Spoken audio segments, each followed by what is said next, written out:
actually, in terms of like secondary volume sales, and he's sold nothing, has made, I think it was like $1 million in 1 month.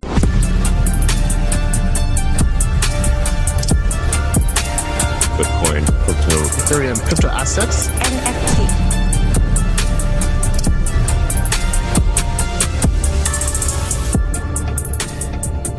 Welcome to Not Another Crypto Show. Welcome back to Not Another Crypto Show. We're in our season 4, which is pretty mad. As you know, we do 10 episodes every season, and we try and focus on one particular idea, genre, concept, or problem per season. With season 1, it was all about the NFTs. When we first started, we were sponsored by ENFTN, which was a company that was doing one for you and one for someone else. It was kind of like the Todd's shoes of NFTs, which is quite a clever idea. By season 2, they had disappeared because the entire market had changed. All of a sudden, people that were selling NFTs were shilling NFTs left, right, and center without any kind of utility other than it's kind of cool and you should get involved in FOMO. Disappeared, and all of a sudden, we lost our sponsor. But we focused then on companies that were building that we thought were interested. We also started focusing on what you, the audience, asked us to spend time explaining, which were things like play to earn, things like crypto, things like gaming, things like community-driven projects. Real estate was big. Of course, we had one of our biggest shows ever with the company Dwell.fi. And in season 3, the season you're listening to now, we've been focusing on the people, the problem, and the product. And of course, that makes me very excited to introduce you to Jon Hook today. Jon, I'm a terrible person when it comes to reading out bios. I sound robotic. So I'm going to allow you to say who you are and how you serve the world. Hey, Jason, thanks for having us on. So I'm Jon, I'm the CMO of PlayEmber, and we're building the sort of critical infrastructure for blockchain gaming. But the sort of big contrarian view is actually it's for mobile, right? Not browser, which everyone thinks of Web3. And yeah, PlayEmber, sort of our heritage is actually building mobile games, right? Unity-based mobile games with over 100 million downloads. And between me and Hugo, CEO, spent basically our career in mobile gaming. We've had over like 1 billion downloads of our games, and basically spent our career building game studios and mobile ad tech companies. So we're just super excited with sort of blockchain technology coming along, and actually what we can use blockchain technology to do when it comes to gaming. And I'll do my best not to talk about tokens or NFTs. Thank you. That'd be really good.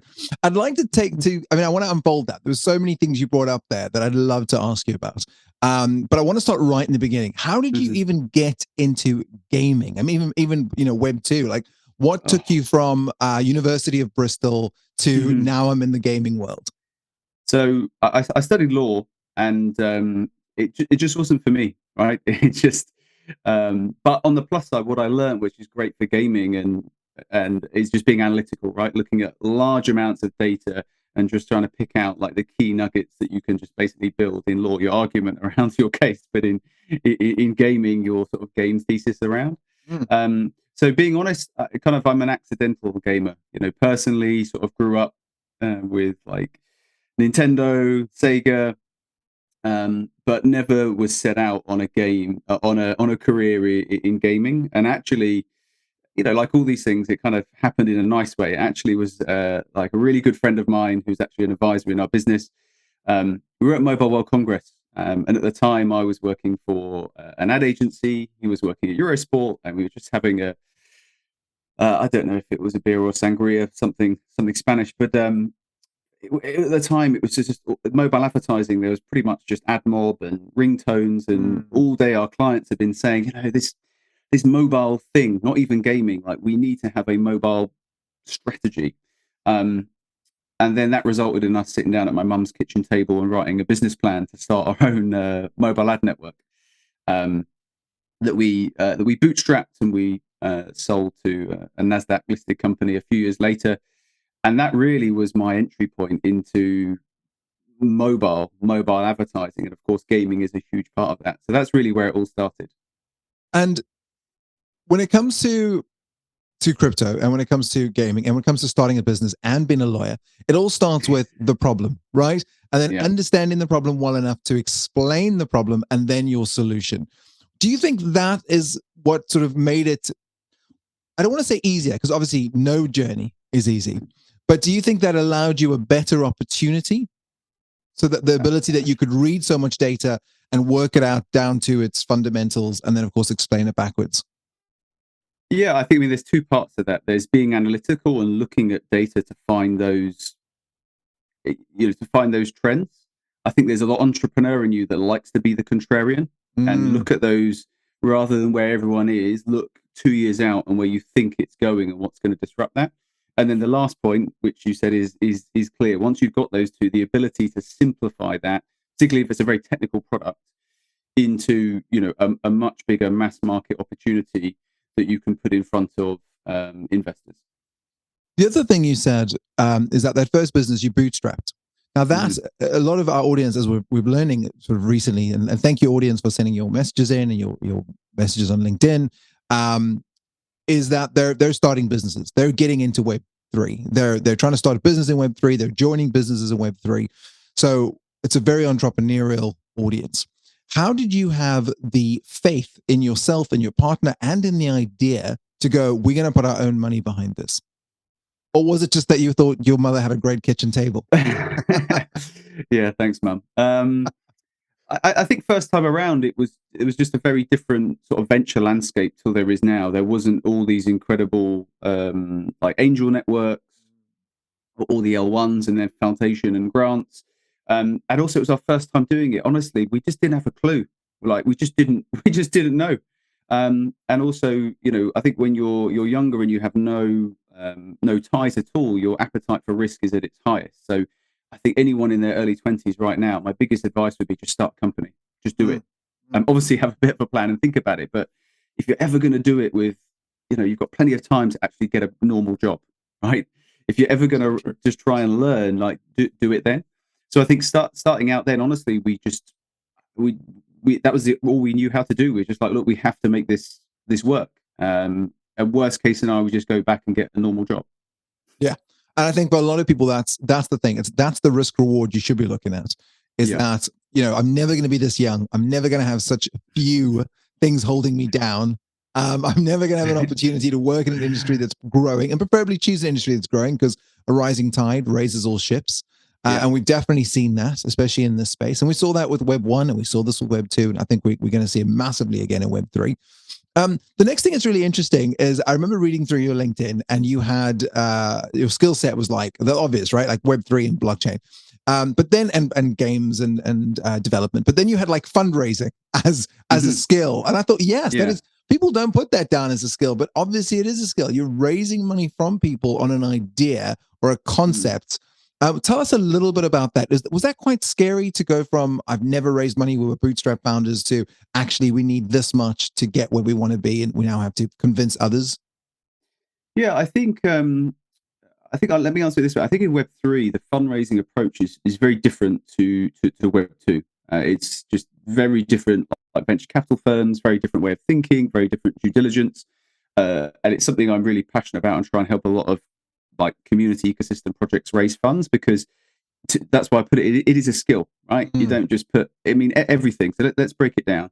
So, first of all, you need to pick your protocol, your blockchain, and you should do that based on like the technical requirements, based on what you need. You shouldn't do it just because you can get a grant. That's the wrong reason. But once you pick that, then each blockchain has got its own VC ecosystem that has a vested interest in that protocol to help it grow.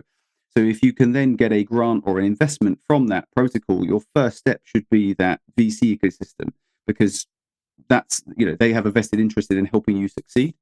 And there's just loads of things like, put your deck on DocSend. DocSend is a great tool. You can see in your deck the slides that people are zeroing in on and the slides they're not reading, which is a really good data signal in terms of what's relevant, what's not relevant. Do your due diligence on VCs. Don't just talk to, your time is precious. Don't just talk to 100 VCs. Look at their portfolio and try and do your own wish list of who you would like and know why.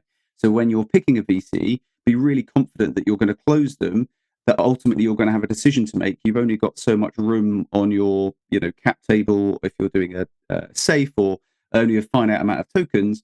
Be really confident and have a clear point of view on the investors you want, rather than being led by, let investors shape your business. So that's just a little bit of a flavor of why I say I think fundraising is a skill. It is really hard, and we're in a bear market as well. Yeah. Obviously, loads of other topics. There's big discussion around NFT royalties, token prices are dropping. So there's more projects looking for funding than I would say ever before now because of all of those put together. So, fundraising is incredibly difficult. I mean, I'm one of those weird people that enjoys it, but it is incredibly difficult, but it is a real skill.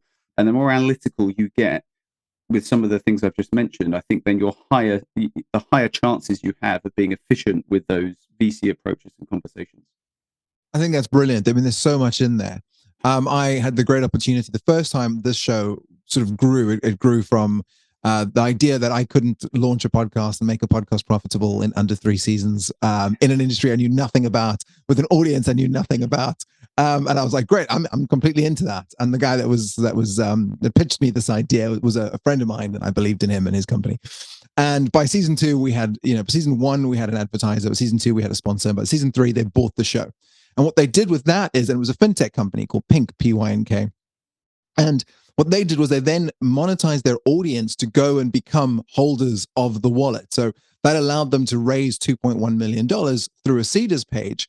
And that's a great thing. And I've always thought, wow, that's really smart. But there was a small part of me, which I'll have to admit now on the show, that was like, why didn't you go to VCs? Was it that it was far easier to indoctrinate, I'm going to use that word, the audience to go and support this project because they've heard about it from season 1, day 1, episode 1. They've kind of been part of the journey, as opposed to educated VCs that be looking at a multitude of things other than, is the project exciting? Is there FOMO? Do I want to jump on board? Now, and if I flip that, if you allow me to, you've obviously got massive audiences. You've got millions of downloads. Why wasn't the idea rather to take from that audience versus going to VCs? Yeah, great question. So I think with with our core audience, they're mobile gamers, and actually our audience don't identify as gamers, and they're certainly not crypto natives.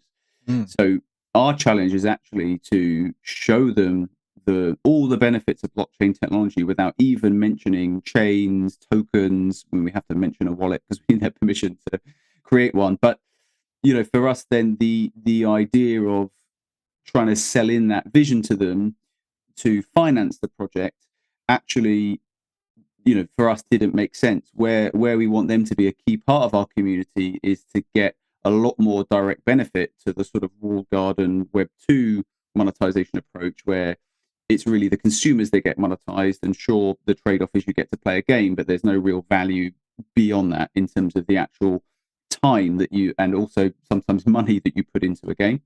So for us, we decided that to be able to accelerate our project in Web3, there were some strategic investors that we wanted to work with that could really bring a lot to our project. So that was, mobile games with high DAU, MAU, a couple of investors with already a big portfolio of existing Web3 players that we also wanted to bring into this project rather than just being focused on Web2 players. But we hope as we grow and we get towards a token generation event that that will then give our community an active part to contribute. But we need to do our job first and foremost, which is just build on top of existing games they're playing to make them more fun, to then not even convince them, but by that point, well, of course, you're then just going to support this ecosystem that you're already in and playing games. Whereas I think, from the start, just going out and trying to raise our seed round from, let's be honest, probably a very skeptical, like Web2 non-crypto audience. You're in a bear market, a global recession. I don't know how receptive they would have been. Absolutely. Something that you said that was quite controversial. In last week's episode, if this works correctly, and Jeff, you've done an amazing job, which I'm sure you have, you would have heard Chris Wu talking about play to earn gaming. And I know you put out a tweet a while back, which said something like, play to earn gaming is not a sustainable model for game economies. Can you tell us a little about that tweet or about that idea? Yeah, so I think, look, building mobile games, this concept of earning from games was kind of alien, right? In mobile games, we don't have tokenomics. We have like game economies, and it's all about balancing, players, because you have different types of players in that economy. You have some players that play for free, but you monetize them through through ads, you have other players who spend money in game, purchase players, and they just like to accelerate their experience by buying things in game. But it's great. There's no expectation that anyone's earning because it's entertainment. It's a game. And then we had this sort of first wave and this concept of play to earn, and all of a sudden there's this expectation that players should be able to earn something from a game. And when we studied these first wave of games, don't get me wrong, there's some amazing builders in there and projects, but this, my two observations are, one, tokenomics are not the same thing as game design or game economy. Tokenomics were designed by non-gaming people, primarily traders, people with fintech backgrounds, to extract crypto value from a gaming project. And I think the second thing, and it was great to see a tweet from the CEO of Axie Infinity on this, there's a big difference between Web3 gaming, so making a game, and GameFi, where, and GameFi is gaming plus DeFi, which is very, very different. And I think that's probably where this is now going to evolve, which is where play to earn started. So in summary, for me, I don't think it's a sustainable business model just to reward people for idle gameplay. Right? I've done the math on it. It just doesn't make sense. And I'm not sure where that goes. But where I see the real innovation, and I think Axie, a great example of what the team are working on, is GameFi.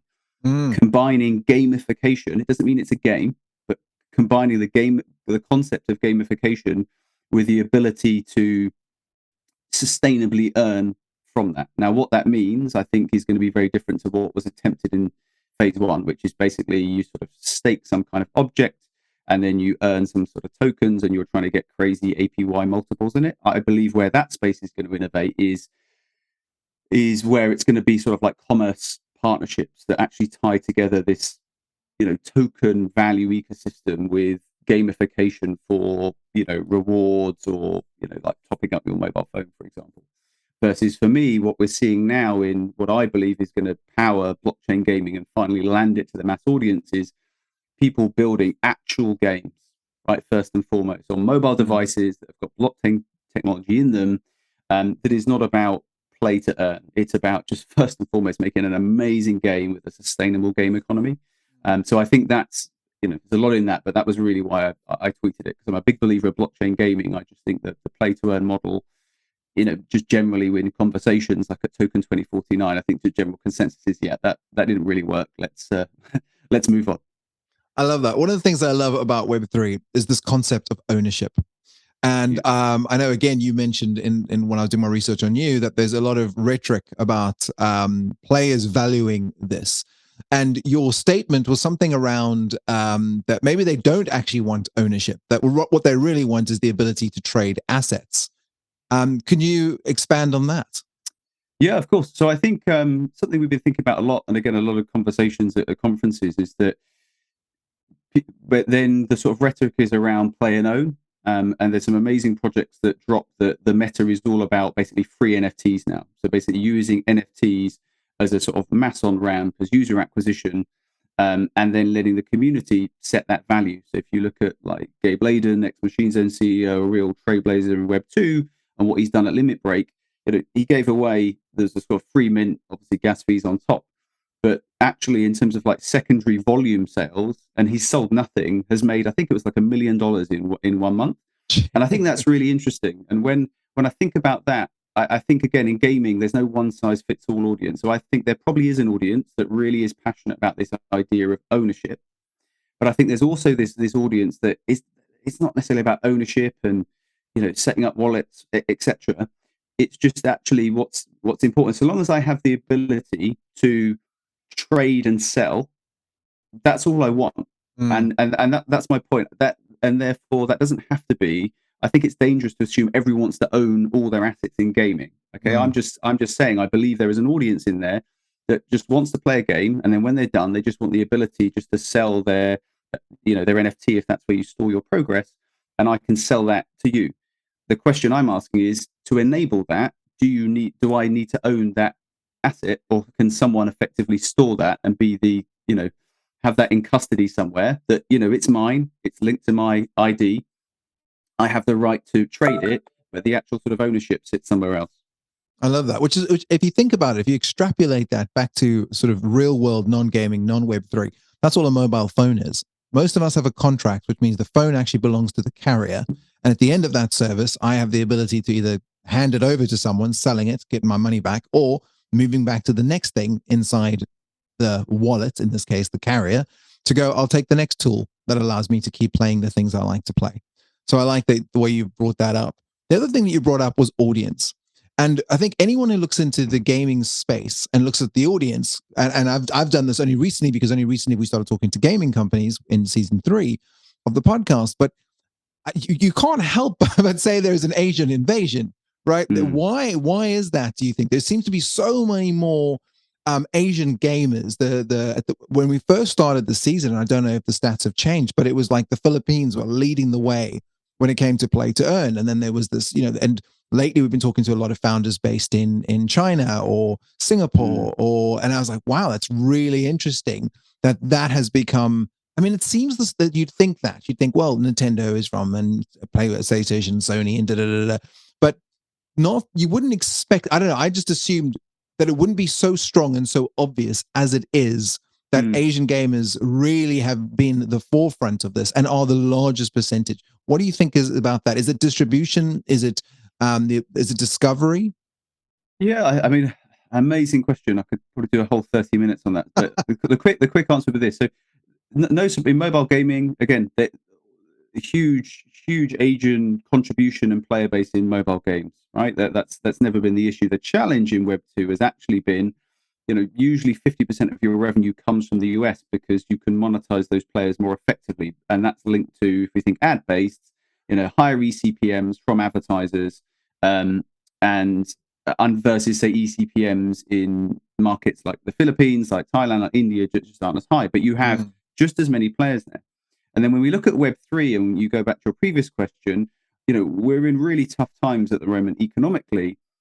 And a lot of the pioneers actually in Web3. So if you think about like Gabby, the founder of YGG, and huge investor in many great projects, this concept of play to earn took off, because actually in this first wave, there were several games that, whilst we were in a bull run and the token price was pumping, actually these guilds and scholars could actually provide a meaningful wage to players across Asia, LATAM. And for me, that's what I find fascinating, and that's then spawned it's just like you said, the Philippines, just such a hub of amazing just talent and builders there, right? As I said, YGG, you've got like Renz at Breeder DAO, you've got the Playdex team. There's so many like amazing entrepreneurs across Asia that are building like the infrastructure and the content for the next wave. So I think it's really this combination of Web3 that they've always been there, huge contributors to Web2. It's just in Web3, because of the challenging economic times, they've just absolutely thrown themselves in and just building like amazing experiences, platforms, context, tools that are now leading Web3. And I think this is, for me now, what's going to be interesting about the next evolution of blockchain mobile gaming. Are we going to see a complete reversal of what we see in sort of Web2 monetization, where because in Web3, the Asian community is so far ahead for me in terms of Web3 adoption, understanding, love of NFTs, support of NFTs. Once these new blockchain-enabled mobile experiences start to come online, are we actually going to see finally that we've solved this monetization challenge?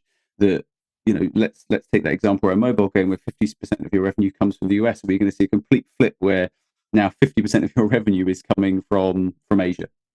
Wow. Yeah, excellent question. So I have a monetization idea I'd like to pitch you. I've got 2 more questions. And the last one's all about you, but this one is all about me. It's very selfish. Okay. So I was thinking about games, and I was interviewing Chris from mirrors.fun, I think it is. So forgive me, Chris, if I got that wrong, but I'm almost positive it's mirrors.fun. And we were talking about the growth of gaming. And obviously I was researching you for today, and again, looking at the numbers. And I was thinking, okay, in my world, currently, one of my 2 spaces, I own a media company which builds podcasts, right? This is what we do for a living. We help people create profitable podcasts. And one of the issues with podcasting is that the discoverability is a nightmare. It's an absolute nightmare. It's so hard to do. And, we've kind of hacked the system, because we've got people who are on Reddit and Steemit and Discord, and all they do is answer questions that lead to the answers being found on podcasts, which allow people to go and find the answer. So for example, if someone's going, has anybody got new thoughts about gamification or about whatever? We'd go, oh, listen to this episode, and it would link it to this episode. And that would allow us some discoverability. And they get karma points or they can get crypto from that. And we kind of build an audience. But I was like, there's another way, I assume. And this is my pitch. Right. One of the problems you have is monetization with games. If I came in as a podcast network and I said, okay, I'd like to give a thing, an NFT, a token, a tool in the game, and all they have to do is listen to a trailer of a podcast to do it. So they open a box, an audio thing comes out, and they get to listen to a trailer. A trailer is 1 minute long.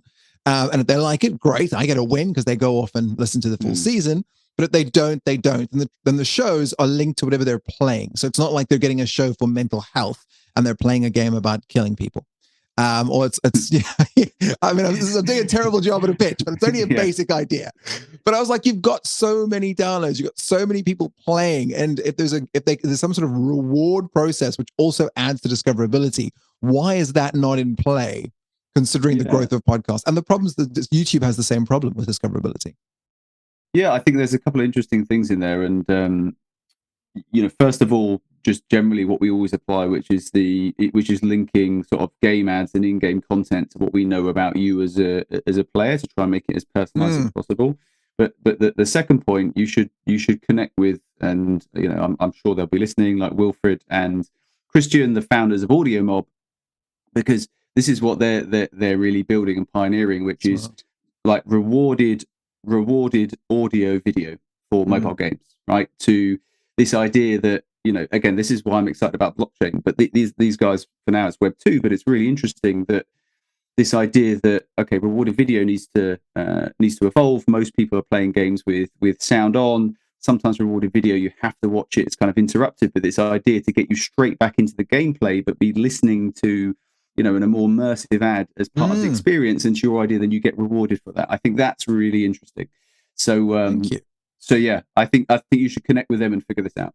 I'll get them on the podcast. 100%. The tagline, forgive me for the expression, but it's a tagline, is we're building the GameFi infrastructure to on-ramp the next wave of Web2 gamers to Web3. Explain that to our audience as if they're 5 years old. Yeah. So quite simply, you've got billions of people playing mobile games that, as I said, know nothing about crypto, blockchain, tokens. And our thesis is, nor should they ever worry about it. They should just worry about playing the game you love. And our platform is all about you playing a mobile game, and then you just walk over the road to the coffee shop and you pay for your coffee with the contribution you've just made to that game. That could be through watching ads. It could be through different interactions in the game, right? Or, again, you've just been playing a game, you're walking down the high street and you walk into, your favorite store, and you just go and pay for whatever items you want with, again, what you've earned in game. So for us, that's really what this is about, is there are billions of players playing games they love every day. Why is no one bringing blockchain gaming there, right? Because that's where they are. They're not scouting these play to earn games. They're not setting up MetaMask wallets. They don't even know what MetaMask is. Okay. So that was basically our thesis, to basically provide a really fun, gamified way to migrate this mass casual mobile gaming audience who aren't gamers into Web3, and show them, without mentioning anything to do with crypto or blockchain, really how blockchain can make gaming more fun, and they can actually get some sort of reward or value from that is not built on the premise of play to earn. So that's basically what we're doing. It's that the product is already live now. We're on track to create around 4 million new wallets in Q4 alone. So that's a Web2 player who's playing our game and actively then creates a wallet to dive into. It's not even a meta game. I think that's incorrect. It's just this sort of monetization loop that we've built.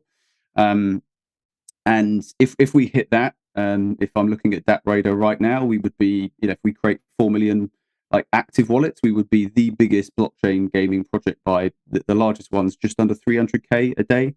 Gotcha. Active wallets that basically are interacting with a smart contract, just to give you an idea of context, like the top game right now. So that's what's already live. I'm just really thankful to all of our investors so that we can get back to hiring and just bringing more fun to players now. So just really excited to be doing that and be having conversations like these now, just to be bringing the project to life. One of the things Jon said just before we press record on the show, which I thought was a real takeaway for anyone listening to this episode, is he said, I'm really glad we're not fundraising anymore. We're just building. And I think that's what my advice is. And that's going to be my final question to you, is for anyone right now. Now is the time to build. Now is the time to get as close to your community as humanly possible to find out if you're building is the right thing to build at the right time for the right community. And I'm hoping that these shows, these episodes, talking to founders inspires you, educates you, and in a way entertains you, that you tell other people about it and get excited enough to find out more about the founders, more about the projects, and then ask yourself, is there something here for me that can change my world? Because like we said, the reasons I love Web3 is ownership, or at least the ability to change my circumstance or control my data or monetize my experiences in the world. What is your hope for your project and Web3?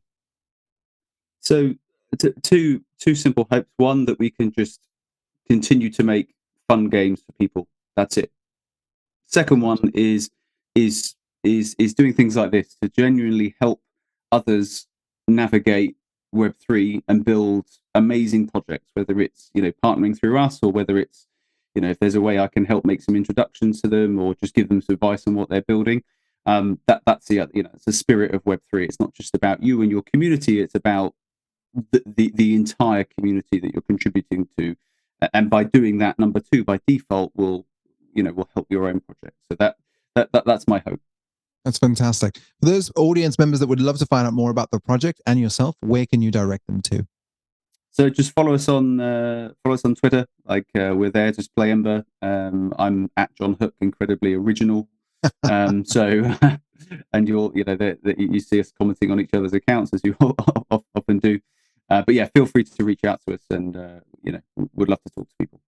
Fantastic. If you're listening to the show and you thought it was worthy of 5 stars, we'd love you to do it, preferably on Apple, because they promote us for free, and to leave a comment of anything that you've learned from the show. Of course, we will have show notes in the episode, so you can look up some of the value bombs that we brought up, because there were so many in this episode. As you know, we're normally only 27 to 30 minutes long. We've done this on purpose because we hope that the show is so popular we can bring back the same founders once we know that there is an appetite for what they're delivering. We don't want to take up any more of their time, because time, unlike crypto, is the most valuable thing you own.